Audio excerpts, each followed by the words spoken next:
Balance of Power, live from Washington, D.C.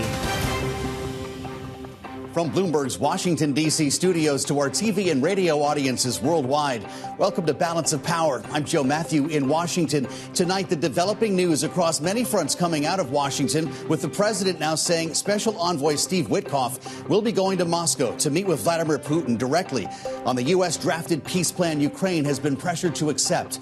That news coming just as Bloomberg exclusively reports on a conversation last month between Witkoff and Putin's top foreign policy advisor. Witkoff advising Putin's aide on how to pitch the peace plan directly to Trump. We'll cover it all ahead with our reporter from the White House and with Alina Polyakova, President CEO of the Center for European Policy Analysis. Plus, this evening, a frontrunner emerges. The reporting tonight that Trump World sees Economic Advisors Director Kevin Hassett as the leading candidate to be the next Fed chairman. What the White House is saying in response, as we also keep an eye on the biggest drop in consumer sentiment in more than 6 months. And from an AI bubble fear to a renewed AI arms race. Nvidia wipes out $250 billion after Google's Gemini exceeds expectations. Now reports that Meta will use Google's AI chips in its still nascent tech products. The long-term challenges to Nvidia's market dominance and more when Gregory Allen, senior advisor at the Wadhwani AI Center for Strategic and International Studies at CSIS, joins us. But we begin tonight with the news from the president just a short time ago announcing that he will be sending Special Envoy Steve Witkoff to Moscow to meet with Vladimir Putin as the U.S. continues to push for Ukraine to accept its drafted peace plan. The news coming as Russia continues to launch missiles at Kyiv, killing half a dozen civilians just last night, a day after the Secretary of the Army met with Putin aides for secret talks in Abu Dhabi. Still, the president says Ukraine is on the verge of accepting their plan. Take a listen. I've also ended 8 wars in 9 months, and we're working on that final war. It's not easy, but I don't know. I think we're going to get there. 25,000 soldiers, Ukraine, Russia. In the last month, 25,000 soldiers have died. So I think we're getting very close to a deal. We'll find out. I thought that one would have been gone quicker. We did 8. I thought that would have been an easier one, but I think we're making progress. President making those remarks as he pardoned the Thanksgiving turkey. For more, we go to Bloomberg's Kate Sullivan, who's at the White House right now on the North Lawn. Kate, are we on the verge of a breakthrough here or not?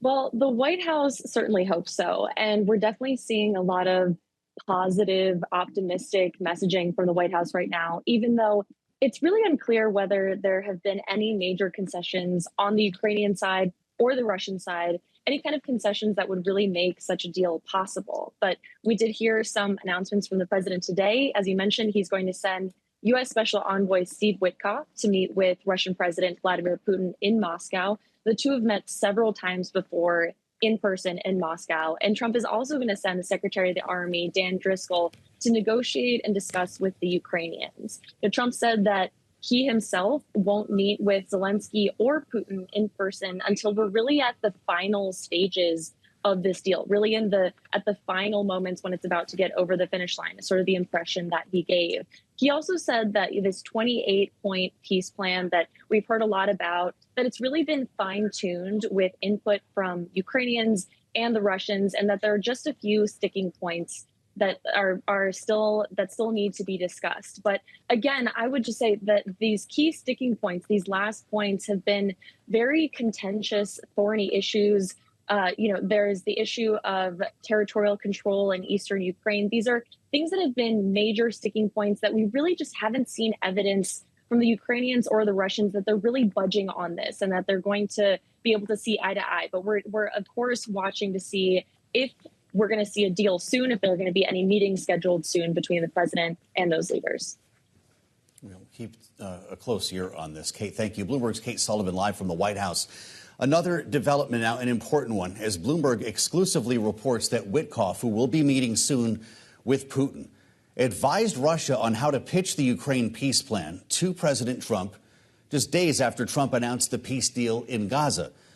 Witkoff discussing how the Russian president should broach the issue in an October 14 phone call with Putin's top foreign policy aide, Yuri Ushakov.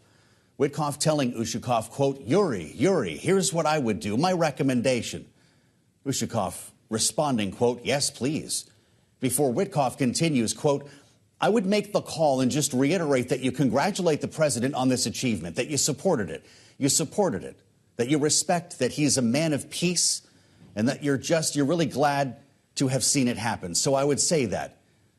He goes on to say, I think from that it's going to be a really good call, unquote. Witkoff continues, quote, because let me tell you what I told the president.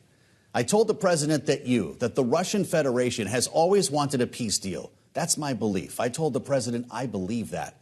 And I believe the issue is that we have two nations that are having a hard time coming to a compromise.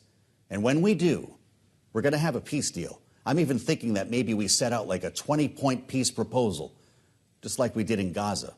We put a 20-point Trump plan together. That was 20 points for peace, and I'm thinking maybe we do the same thing with you, unquote. There's a lot more where this came from. And make sure to head to the terminal or the website, Bloomberg.com, for the full report. Joining us now for more, Alina Polyakova, President CEO of the Center for European Policy Analysis. She is also senior fellow at the Kinzinger Center for Global Affairs at Johns Hopkins University School of Advanced International Studies. It's great to have you with us on Bloomberg TV and radio. Is Steve Witkoff playing some sort of 4D chess here, or is he a liability for the president?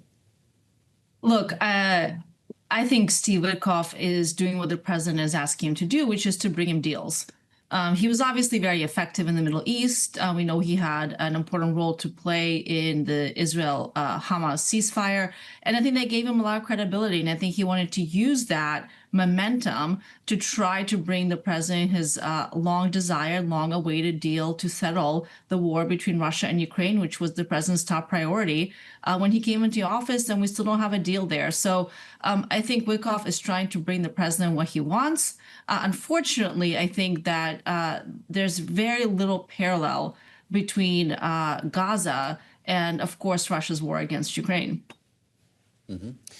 Curious to hear what you make of the revisions in this peace plan that brought it reportedly from 28 points to 19 points, and in fact removed a number of contentious issues like Ukraine's eligibility to be a member of NATO. President Zelensky said last evening that peace is doable, is the word he used, under the terms of the revised plan. What do you think? Look, the Ukrainians are the victim here. They didn't ask for this war. Russia is the aggressor. That is crystal clear. Mm-hmm. I think at every step of the way over the last almost 4 years of the war, nobody has wanted peace more than Ukraine and more than Zelensky. It's their people who are suffering the brunt of these incredibly and increasingly brutal Russian attacks on civilians, some of the ones that you were talking about earlier in the program. I think the obstacle to peace, despite the readout from the Witkoff call, Witkoff, is that Putin and Russia are the obstacles to peace. Because at the end of the day, I think the main difference here, again, between the Middle East and the Russia-Ukraine war is that Putin sees this as his historical legacy. And until he is pressured to change his ways, to change his strategy, he will stop at nothing to dominate Ukraine. Unfortunately, I think right now, all of the pressure is on Ukraine, and they are conceding, I think, some very major things, including potential concessions on territory, including potential concessions on the future of Ukraine and what, troops, weapons will be able to be positioned in Ukraine, et cetera. We don't know all the details yet, but it's Russia that is unwilling to make any concessions away from this unacceptable 28 points that was leaked earlier in the week. And so there are great questions about the source of the original document and exactly what the White House's posture is when it comes to dealing with both sides. Because the presumption has been, and you can look at the summit in Alaska as some evidence of this, that the president is more open to talking to Vladimir Putin and, in fact, puts the burden on Volodymyr Zelensky. The press secretary, Caroline Leavitt, was asked about this at the White House. Here's what she said. The idea that the United States of America is not engaging with both sides equally in this war to bring it to an end is a complete and total fallacy. And I saw a lot of misinformation and rumors and allegations against people in this building, such as Secretary Rubio and Special Envoy Witkoff and the president himself, that they are favoring one side over the other. That could not be further from the truth. I have watched as the president and his team have worked around the clock overnight with both sides on endless phone calls, endless meetings to try to bring this war to a close. I don't know if you agree with that, Alina, but do the revisions bring that closer to the truth? Well, I actually think that it's true that the president has made this a priority. And I've been frankly surprised to see how much time, personal time, and also the time of Secretary of State and many other government officials have been spent on trying to bring some sort of resolution to the war. We saw this previously in the spring, another round of negotiations. I think I'm just very skeptical and pessimistic that the administration will be able to get there, because my prediction here is that they're going to take this plan. Maybe Witkoff is taking the plan to Putin when he goes to Moscow, and Putin is going to look at it and say no. The reaction in Russia to the 28-point plan that, incited a lot of, I think, disappointment, sadness, whatever the right word is, in Europe, in Ukraine. The Russians weren't even happy with that because they didn't feel like that really achieved their maximalist goals. So they're not going to be happy with the revision to that. That is clear. So again, I just go back to the point that until the Russians are forced to change course, they will not change course. And I think the White House and the president have a lot of leverage there. They can still use some of the sanctions that the administration announced earlier in the year in Russia's energy sector. That would really put the pressure on. I think allowing Ukraine to have some of those long-range capabilities to hit Russian energy infrastructure as well as military targets would put the pressure on. And I think this is where we're probably going to end up eventually because Putin will keep saying no to the White House proposals. You grew up in Kyiv, Doctor. Are you hopeful that this war ends before the end of the year? Or are you skeptical? I am skeptical. I actually grew up in the Soviet Union. We immigrated to this country when I was a child, and I've been to Ukraine many, many times since then. I've been to Russia, not in recent years, but before that. So I know the region exceptionally well, and I think it's been, difficult to watch the destruction of Ukraine, a society that was really booming, growing, developing economically.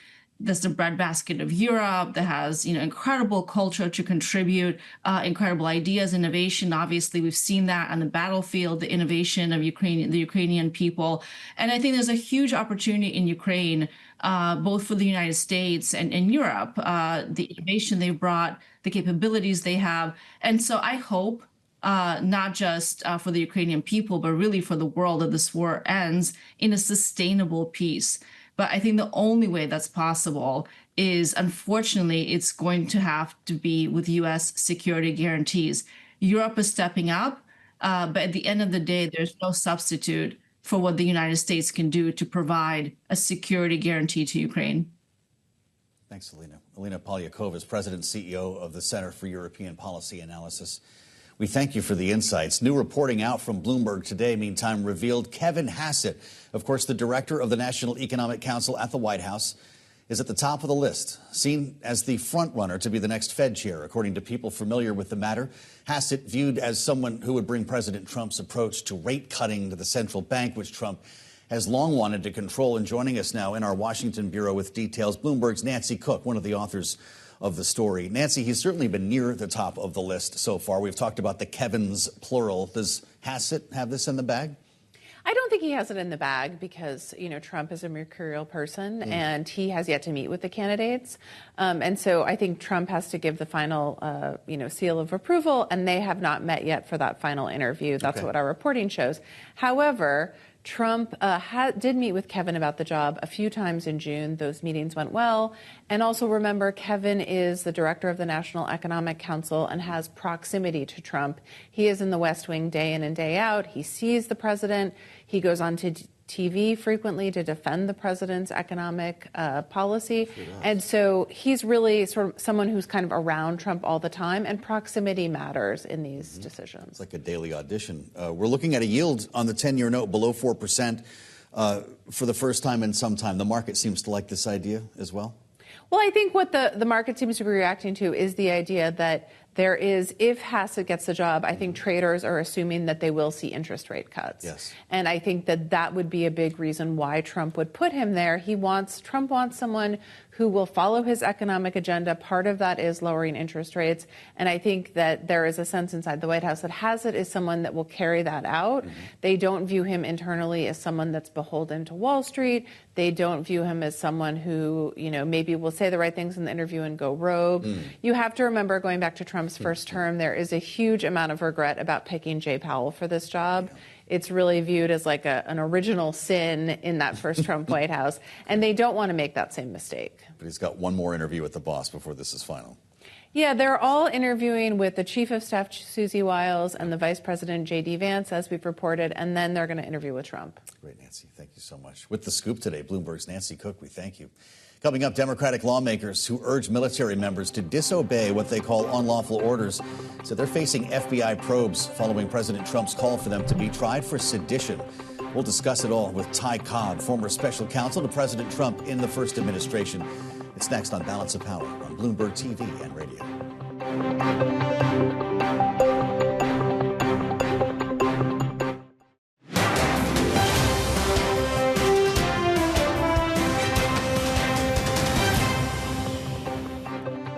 It's Balance of Power on Bloomberg TV and radio. I'm Joe Matthew in Washington. A member of the president's inner circle could find himself on the outside looking in after reports the president is considering removing FBI Director Kash Patel in the coming months. MS Now reporting Trump and top aides have, quote, grown increasingly frustrated by the unflattering headlines Patel has recently generated. Patel has garnered headlines for his staunch support of the president and using the FBI to go after perceived political enemies, but has also been criticized for his use of bureau resources, including the use of a government jet and security detail for his girlfriend. Meantime, national Democrats who spoke out in a social media video, a separate story here, imploring service members to defy orders deemed illegal, now say they're facing an FBI inquiry just a week after the president called for them to be tried for sedition. These developments coming just a day after we learned Senator Mark Kelly, featured in that video, is also being investigated by the Pentagon. We've got a lot to unpack now with Ty Cobb, joining us with his reaction and much more. The former federal prosecutor, former special counsel to President Trump during the first administration. Ty Cobb, it's great to have you back on Bloomberg TV and radio. Should Kash Patel be sending out resumes? Oh, yeah. I mean, appointing him the head of the FBI is like, appointing a lifetime truant to the lead the Department of Education. I mean, he never was qualified, and all he does is fly around and see his girlfriend, and other weird things, get press releases out, and now he's trying to appeal to the president by attacking members of Congress for doing their duty and reporting the truth, which is what the U.S. Military Code of Justice says. You do not have to follow illegal orders, and you should not. We're going to get to that case as well here. Ty, what's it like to be fired by Donald Trump? Does Kash Patel get a phone call? Does he hear our conversation? Does he read about it on Truth Social? I'm sure Kash Patel is listening to a lot of conversations that he should not be listening to. I think, though, that with regard to him being fired, he'll either hear about it on the news or one of his friends will tell him. Unlikely that Trump would call him personally. Trump doesn't like to engage in that. In fact, I don't think he's ever personally fired somebody directly other than perhaps James Comey. Well, I'll tell you, this is an interesting moment for him because we're not even at the 1 year mark, and you've got a president who is hoping to not have a revolving door. What happened to the conversations that were had over Kash Patel and Pete Hegseth, for that matter, when it came time for their confirmation process? This was said to be a president of the United States that would not apologize and was not going to fire anyone to please any Democrats. Have we reached the line on that one?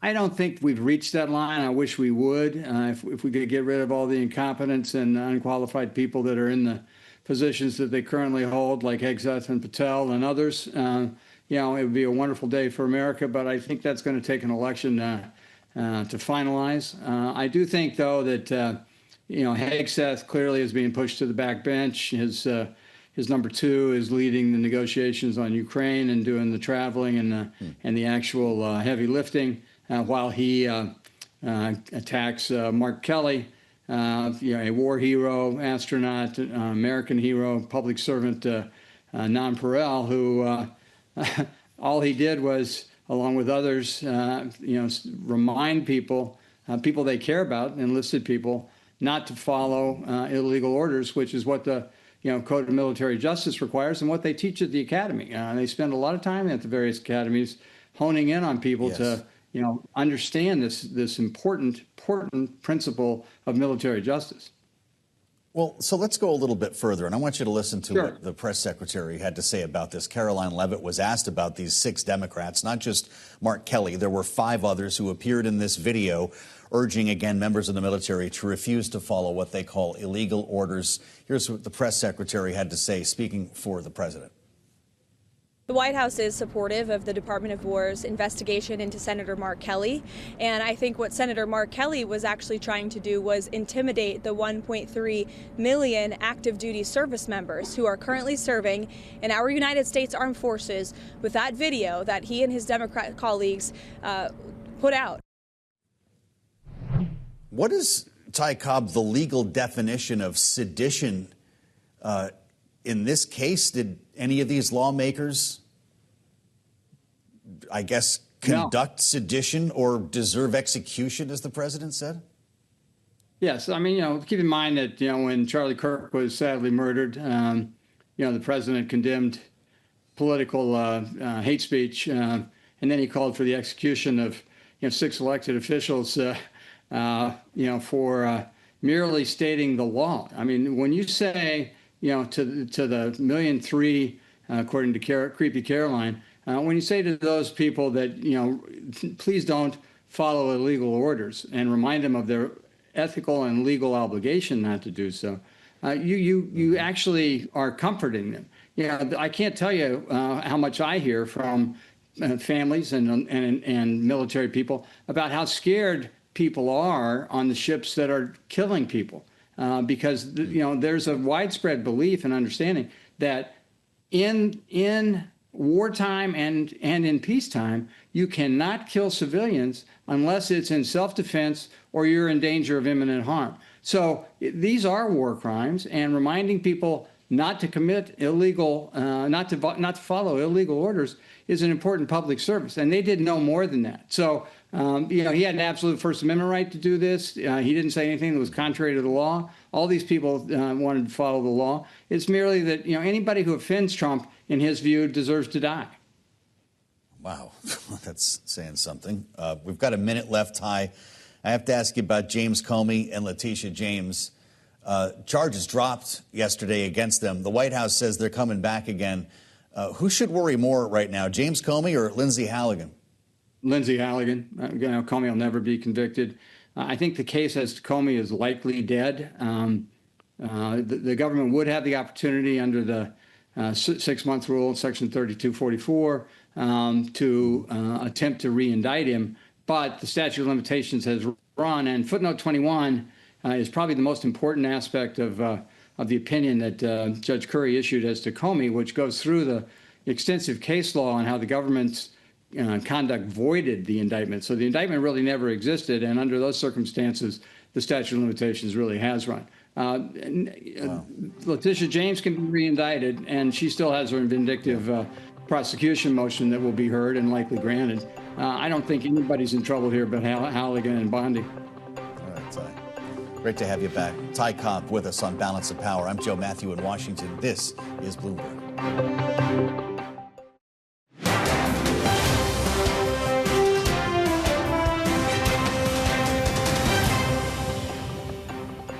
It's Balance of Power on Bloomberg TV and radio. I'm Joe Matthew. Thanks for joining us. Economic data out today further cementing bets the Fed will cut rates next month.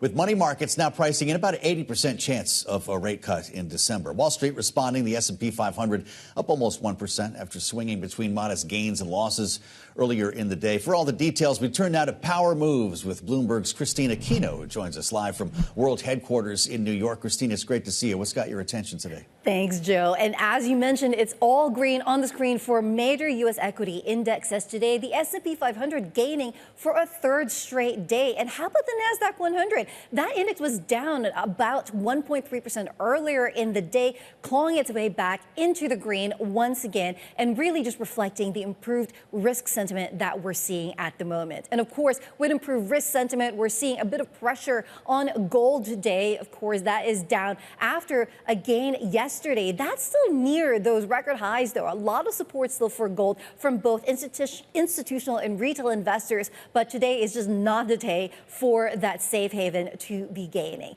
I'll tell you what, though, the dollar also feeling that pressure. As you mentioned earlier, we have seen more conviction in the Federal Reserve rate cut next month, and that is putting pressure on the dollar, both in dollar index and on the Bloomberg Dollar Spot Index as well. Both of those really feeling the pressure here, Joe. And tell you what, Bitcoin also not doing well today. It's still kind of struggling to get above that 90,000 level. It seems to have drawn a line, though, at 80,000 at the moment. That seems to be the line in the sand. A buying opportunity for some investors for sure, but still really struggling to get above that 90,000 level. And of course, we got to talk about treasuries. A big day for bond bulls today. We saw the 10-year yield falling below 4% for the first time since the Federal Reserve last held its meeting in October. Very much a factor of the expectations both for the Federal Reserve next month, as well as the news that we've seen, Kevin Hassett potentially being the front runner for the next Fed chair. And of course, we got to talk about Meta and Google, that rivalry that's emerging in the AI space. Of course, we know that Google is having, its parent company, Alphabet, having a big week. Stock hit a record high, rave reviews for its Gemini model, the latest version of that. And of course, its chips emerging as a credible rival to Nvidia because they've made them more powerful, more energy efficient, and more cost efficient. So definitely one to keep an eye out for, Joe. Yeah, covering the waterfront for us here, Christine. Thank you. Just quickly, after hours, we heard from both Dell, which is part of the AI story, and HP, maybe to a lesser extent. HP with layoffs and two different stories coming after the close. Yeah, absolutely, Joe, and very much two companies that represent this divergence that we're seeing in the tech space. Of course, Dell benefiting from a better than expected outlook for its AI server shipments. So that is very much capitalizing on this AI theme that is still propelling sentiment in the markets, though a little bit of worries, of course, when it comes to the cost of producing those servers. They're looking at margins here. Our Bloomberg Intelligence analysts noting that those margins that they've reported slightly lower than consensus. And so again, you know, that's still going to remind investors that it costs a lot of money to produce these chips, and perhaps something that could eat into future profits for companies such as Dell. Now, on the other hand, as you mentioned, HP, of course, announcing layoffs. That company very much geared toward the consumer, right? It's a big maker of PCs, of printers, and we know that there are signs of a weak consumer emerging, and, you know, perhaps not surprising that we're now seeing HP announcing layoffs of about 4,000 to 6,000 employees over the next few years. Also a disappointing outlook for its profit. Again, I think very much a reflection of some of the difficulties of a company really being geared towards consumer sentiment, which is looking quite shaky right now. Yeah. Christine, it's great to have you with us. Bloomberg's Christina Aquino, live from New York. Joining us now with more insights here and more on the latest on the AI chip race in our Washington bureau. Been looking forward to this. Gregory Allen, senior advisor of the Wadhwani AI Center at the Center for Strategic and International Studies, CSIS, a true expert in his field. It's great to see you back on Bloomberg TV and radio. Last time we talked about this, the big question was, what inning are we in? How long could this build out last? Now the question every day seems to be, who's winning? And at the moment, it sure seems in the last 24 hours at least to be Google. Interesting moment to see Nvidia down on the day, Google and Broadcom rising. Do we at last have the real competitor? So Nvidia is still in a very strong position, and nobody should look at a company that's making $57 billion of revenue per quarter and think that the sky is falling. But the reality is Google has had a phenomenal month on multiple dimensions. The first of which is their latest and greatest AI model, Gemini 3, is now leading in many of the AI benchmarks. So if you're Nvidia, your primary customers are other model developers, companies like OpenAI, which we've now seen from third-party user data tracking app usage, that while ChatGPT, OpenAI's LLM, is still growing, the pace of growth has actually slowed somewhat. Meanwhile, platforms like Gemini of Google are actually now growing faster than OpenAI, although from a lower user baseline. So Google now has a great product that is actually competitive in terms of performance, but it also has a different position in the value chain, because Google designs the chips that operate in its data centers,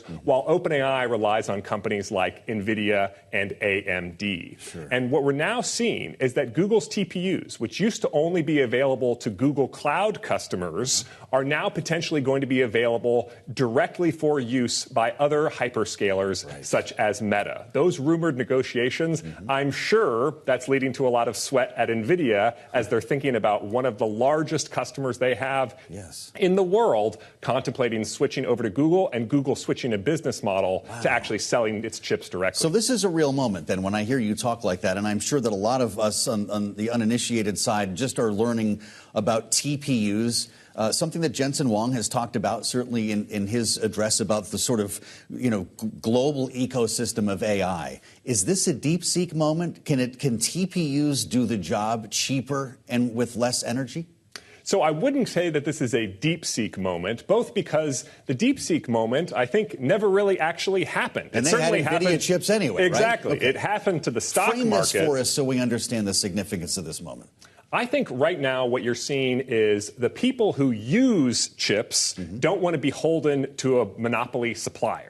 And the people who sell chips don't want to be beholden to a monopsony customer. So both sides of the equation are looking for additional leverage. Nvidia didn't want ChatGPT and OpenAI to have a monopoly. They wanted a lot of different hyperscalers to be around and to be successful. And somebody like Meta doesn't want Nvidia to be the only game in town. And Google now sees an opening because their TPU architecture is now competitive. Now, depending on your type of computing workload, the degree to which it's competitive might change. NVIDIA still is generally considered to be the best game in town when it comes to training large language models, which is basically creating those models.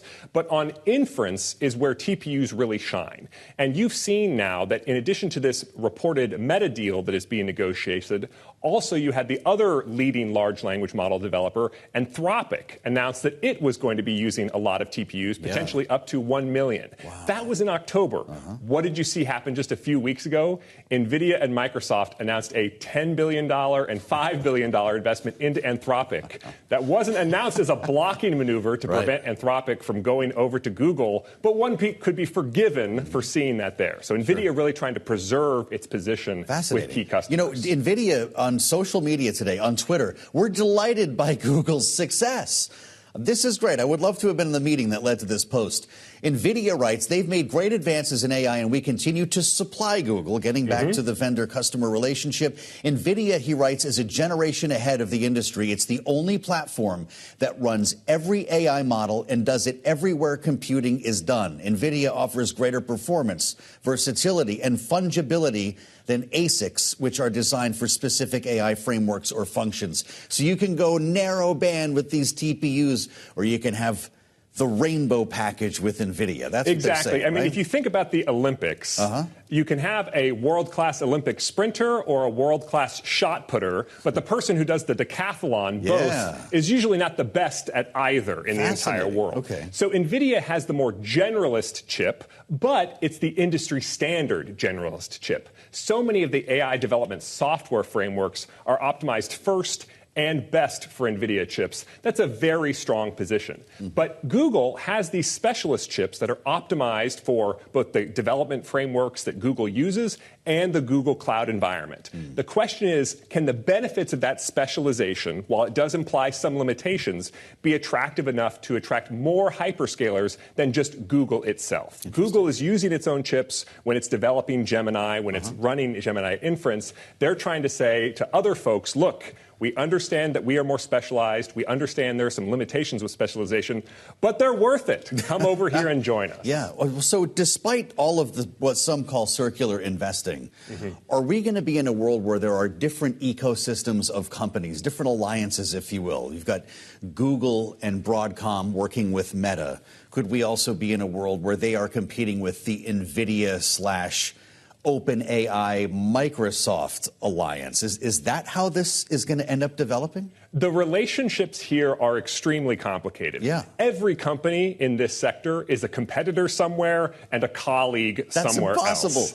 And it just depends on which part of the value chain you're talking about. As you mentioned, Google still buys a lot of NVIDIA because Google Cloud customers very frequently want to use NVIDIA chips. So on the one hand, NVIDIA loves it when Google buys their chips, but Google is also asking themselves, how can we persuade more of our customers to switch to our own chips? Wow. And the same is true of companies like Anthropic. Yeah. They have investments in equity ownership from Google, now from NVIDIA and Microsoft, and also from Amazon AWS. So everybody here is trying to take equity stakes to find out who is going to be the dominant AI model, who is going to be the dominant chip vendor, and how do we increase our negotiating leverage in that At some story. point, they're all going to merge into one company, right? We'll just have one big chip company. Well, if there's a bloodbath like there was at the end of the dot-com bubble, one could imagine a lot of mergers we've seen coming. that movie before. Yeah. Gregory Allen, always my great pleasure. Thank you for the time. He's senior advisor with Wadhwani AI Center at CSIS, knows what he speaks. Coming up, a lawsuit against cryptocurrency exchange Binance, what the plaintiffs are alleging. And the big story that took over Washington today, gobble versus waddle, the battle of the birds, with a Trumpian twist. It's not Thanksgiving without the old turkey, pardon you know. We'll have more with our panel up ahead on Balance of Power on Bloomberg TV and radio.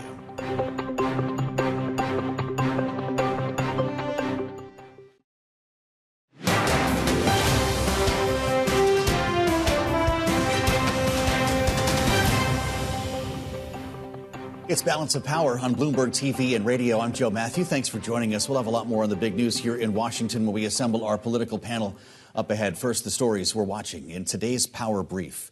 Over 300 victims and family members of the October 7th Nova Music Festival attack are suing Binance, claiming the cryptocurrency platform violated the Anti-Terrorism Act and knowingly facilitated crypto transactions by Hamas.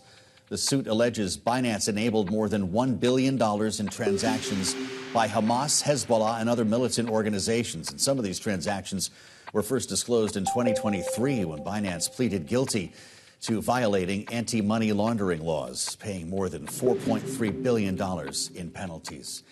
Meantime, Israel saying earlier today it received another set of human remains from militants in Gaza, the latest exchange under last month's fragile ceasefire. It is not immediately clear if the remains belong to one of the 3 remaining hostages. The remains have been taken in for forensics testing and identification.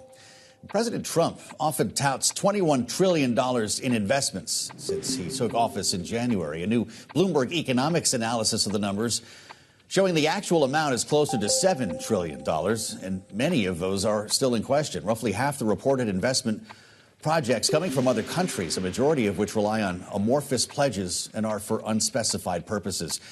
Nearly all of the remaining $3.5 trillion is tied to AI-related infrastructure deals like data centers, and if these investments follow through, it would almost triple the current AI boom in the U.S.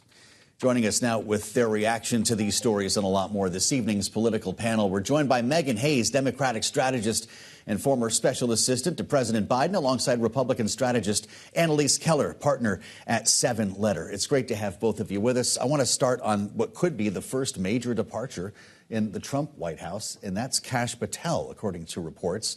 It has to do with flying around on a private jet, a security detail for his girlfriend, but also the backdrop of just a lot of press and a lot of challenging stories for President Trump. Is he the first to go? It looks that way. That's what I'm hearing. That's what I'm seeing. But I also saw Caroline Leavitt, press secretary for the White House, say that this was not true, even posting a photo of President Trump and Kash Patel standing together in the Oval with their thumbs up. So I think a lot of times what happens is when there's this external pressure of someone coming in and sort of saying that Trump might be getting rid of a cabinet member, he sort of redoubles his efforts and stands with them. We saw that with Pete Hegseth with Signalgate. So, that could happen. But everything that I've been hearing from Republicans does seem to signal that there is trouble with Kash Patel. Pete Hegseth, Michael Waltz. Why is Patel on the list? I also think that he has some trouble with Pam Bondi and Todd Blanchett. I think that they also don't find him to be credible, that competent. I see. I also think that he is creating his own press stories, and that's the first thing you learn as a staffer is don't become the story. So he has become the story in really unnecessary ways. He was at the F1 race last weekend in Las Vegas. And all of these things and the things you mentioned, all of these things are on the taxpayer dime. And I think that is a really terrible place to be. And when people don't like you in the administration, they will come for you and they will leak it to the press first. Wow. Well, this is happening as the Pentagon investigates a number of Democrats, including Senator Mark Kelly, former fighter pilot, retired astronaut, Navy man, according to many, a war hero, for serious allegations of misconduct following the video in which they told military members to refuse so-called unlawful orders. Is this the right time to be investigating Mark Kelly? I don't think so. Separating a couple of things here, the video itself I thought was provocative. I think Majority Leader Thune said that, and Speaker Johnson agreed with that. This is something that I didn't really understand. It felt very politicizing of the military in a way that I don't think is helpful right now. Second thing that's true, Donald Trump's response, calling these people seditious and traitors and calling for, violence against them. Absolutely abhorrent, not something that we need to be doing right now. We had the assassination of Charlie Kirk. We need to be lowering the temperature. Yeah. So, a couple of different things are going on now, but I don't think it's helpful. I think a lot of Republicans are sitting around thinking this is not something that we need the FBI to be doing. You're elevating this fight between Mark Kelly and President Trump and these other members in a way, just sort of don't respond to these types of things. Don't elevate it to this level because it's such now a political back and forth. Yeah. I think a lot of Republicans just don't really understand Trump engaging here. Well, it certainly could help Mark Kelly politically speaking in Arizona. But that aside, to Annalise's point, coming off Charlie Kirk, coming off the attempted assassination of Donald Trump, there was a big moment in this country about recognizing the threat of political violence. When you see a couple of months later President Trump using terms like sedition and execution, what does that tell you? That he's not serious about lowering the temperature. And the other thing here is now that you are just making the country more divisive by creating this sort of them versus us mentality where Democrats are now against Republicans. And it's also drawing attention to the orders that are most likely illegal in the Caribbean. And also it's taking Republicans away from talking about the economy, which is what they are going to need to do to win any seats back in the midterms. And so it's just why he wants to constantly get off message with these random personal attacks on people and not stick to what the American people care about is baffling to me and probably very baffling to Republicans who are going to be facing re-election. Well, yeah, Mark Kelly is, of course, no stranger to political violence, as he invoked his wife in a pretty passionate interview that he conducted last evening on Rachel Maddow's program. The fact of the matter is, and maybe this is the root of the problem, both sides are raising money on this, right? Yeah, that's true. That's exactly right. As long as that's the case, you're not going to get beyond. I mean, the incentive structure is not great here, and the people who lose are our military members, who are service members and families who, they don't want to be in the mix here. They have a job to do. I mean, I just want everybody to keep them out of it. And the other losers here are the American people who deserve better leadership, and they deserve to have better leadership with policies that actually work for them. And right now, when they are focused on this back and forth, they are not focusing on actual things that matter. Does this help Democrats? 6 of them have been targeted here by President Trump. They're all putting out emails to their constituents. They've got us talking about them tonight. I think it helps with the base, and I think it helps just continue to drive that the DOJ and the FBI and Donald Trump is politicizing his administration more so. But I just, to Annalise's point, this is not helpful to the military. It's not helpful to the American people. This is just not the way we should be conducting politics. But the incentive structure is not set up to help anybody else, but to raise money and the politics of this. Well, stories like these can really catch fire in a news vacuum, and we have one right now as everyone heads off for the holiday. Lawmakers are gone. The president's going to be wheels up to Mar-a-Lago. But of course, he could have put forth a health care proposal this week, or at least something to deal with the looming expiration of Obamacare subsidies. Scott Bessent said this is the week. Now the White House says there's no plan coming. Is this the new infrastructure week, or are we going to get something in the next couple of days? I do think that there is going to be something. There is going to, be some type of vote. I think that before we reach this January 30th, which is, of course, the date that the government runs out of funding. Remember, we were shut down for a historically long period of time, and I think there is a threat of that happening again if this issue isn't dealt with. And I think there is a group of bipartisan members, and now the White House is sort of piling onto this, of people who want to get some type of resolution around the Affordable Care Act subsidies. But it's just, maybe after the holidays, we'll see. Well, the president's making a big affordability push right now as Democrats criticize him for pricing, and he frequently points to health care and some of the pharmaceutical deals that have been struck. This would run counter, allowing these subsidies to expire would run counter to the affordability message, would it not? Absolutely, but everything he does runs counter to the affordability message. We've been hearing since the debate with Kamala Harris a year ago that he had contours of a plan, that they had concepts of a plan, and we still haven't seen that. I mean, Republicans have had over 10 years to come up with a different solution to Obamacare, and no one's ever put a different idea forward. So now we're stuck in this situation where the government has continued to have to subsidize the health care, and it's not a sustainable solution long term for anybody, but we can't have 14 million Americans lose their health care overnight. And so that's what's going to happen. They're going to have this vote in December.